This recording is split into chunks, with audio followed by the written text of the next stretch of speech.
Olá, amigo, tudo bem? Bem-vindo a mais uma aula de literatura. Eu sou Michel Queiroz, professor de literatura, e o nosso objetivo aqui é te ajudar a ter um desempenho melhor no Enem, na prova do Enem.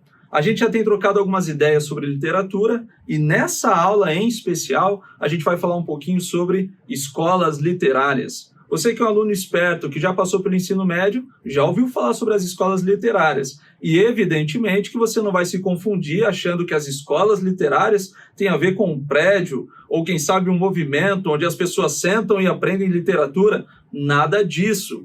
Quando a gente fala de escolas literárias, a gente está falando dos períodos da literatura ao longo da história. Cada um desses períodos, na verdade, é um agrupamento de autores e características que, de alguma forma, manifestaram as demandas sociais dos seus dias.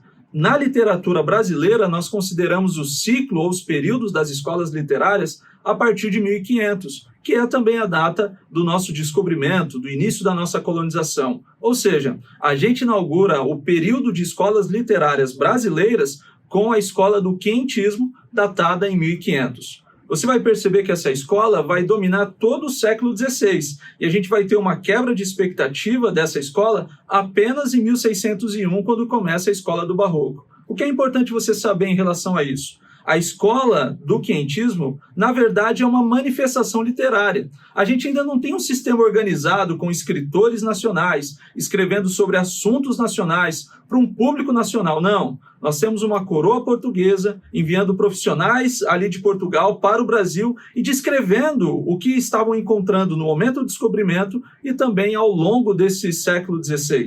A literatura do quentismo ela é bastante rica e, de alguma forma, é o primeiro documento que a gente tem sobre o Brasil. Por isso ela é importante aqui para o nosso país. Muitos autores desse período e do próximo período, que é o Barroco, eles são compartilhados entre Brasil e Portugal, porque a grande verdade é que nós temos um Brasil bastante português nesse período do século XVI e do século XVII. Quando a gente chega no século XVI, a gente tem uma manifestação muito maior aqui no Brasil e a gente já tem a fundação de grandes cidades e uma literatura que tem toda a estrutura completa. Aí sim, temos escritores portugueses falando sobre, escritores brasileiros em língua portuguesa falando sobre o Brasil para um público brasileiro também. Mas a nossa literatura ainda nesse período é muito difundida com a literatura portuguesa e isso vai se estender até o momento que a gente consegue a nossa independência. Quando a gente vira ao século, mais uma vez, e a gente chega no século XVII, a gente começa a perceber que esse movimento do século XVII, XVIII,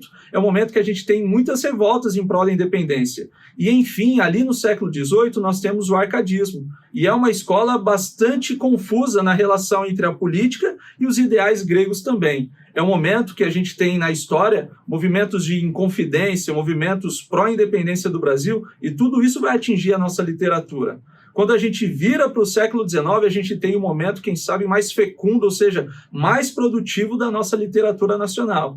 É ali, no século XIX, que a gente tem a escola do romantismo, que você já ouviu falar e que você sabe muito bem das suas características, com uma canção totalmente brasileira, falando da nossa natureza, falando da figura do índio. Porém, o século XIX aqui para o Brasil é muito especial, porque esse século XIX vai trazer tantos movimentos históricos que vão, de alguma forma, mudar o curso da literatura e o curso do país. E na nossa próxima aula a gente vai falar um pouquinho sobre esse envolvimento da literatura com os movimentos históricos e como a literatura chegou até os dias atuais. Não perca a nossa próxima aula e não se esquece, hein? Estuda para o Enem. Capricha que você vai se dar muito bem. Até a próxima aula.